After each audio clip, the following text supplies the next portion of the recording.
walked in the back. Their defense was really good, held them down. I mean, Anthony Towns had a terrific game. However, it didn't matter. Right. The Celtics rolled anyway. Yeah, defensively, they're continue to strive.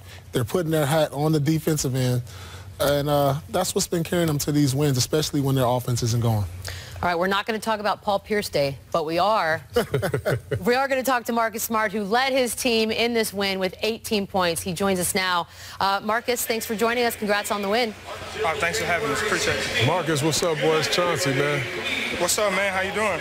Man, everything is good. Everything's good. Look, man, I've been loving the way that you and Rozier come off the bench and have a big impact on the game. Let me in a little bit onto what the mindset has been for you two guys.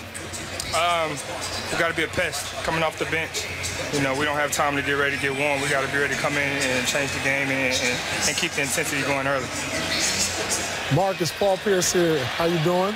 What's up, man? How you doing? Good. You guys were 12th in defense a year ago, #1 right now. What's been the biggest difference? You lost Avery Bradley, who was a defensive catalyst for you. You were another defensive catalyst. What's been the difference for you and the team as far as being a top defensive team this year? Everybody's in it together.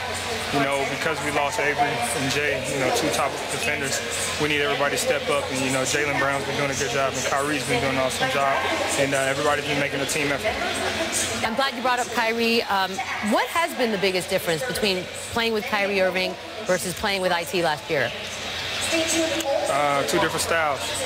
You know, they're both great players, and they can score the ball in various ways, but they do it differently. Hey, Marcus, Happy New Year, man. We love you, dog. Appreciate you, man. Looking forward to seeing y'all in February. Thanks, Marcus. Definitely. Thank you, guys. I see what you did. You threw that in there. See if you could put in a good word with the team, not to roll that video before the game. Crafty Pierce here. Yeah, he's very smooth. By the way, 32-10, sitting atop the Eastern Conference.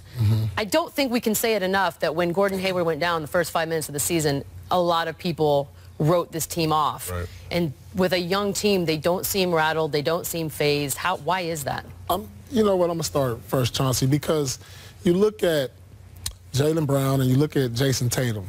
You know, these guys are in their second and first year.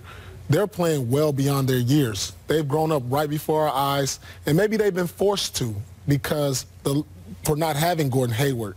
Gordon Hayward would take up a lot of those minutes that Jason Tatum is getting right now. And so now he's injected into the starting lineup. He's getting to experience that, and he's thriving in that role. Jaylen Brown has improved, and nobody saw their improvement like that at this level this early.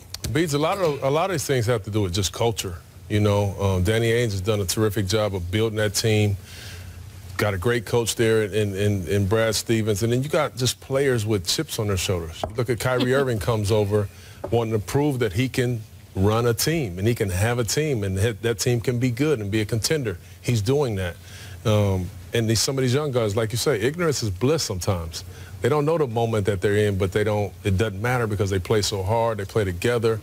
And so to me, it's all about culture. I mean, and you just got to give those guys a lot of credit. But chips on shoulders don't always translate, right? I mean, you can have guys with chips on their shoulder and it doesn't turn out this way. Yeah, you have a lot of guys who's really buying into what Brad Stevens has done. Give him a lot of credit. He's built the culture. He has the players that are willing to listen and buy in, and that's huge in the NBA game where you have so many egos. Guys want to be the man. They want this opportunity. So you got to give your hats off to Brad Stevens and what he's been able to do with their culture.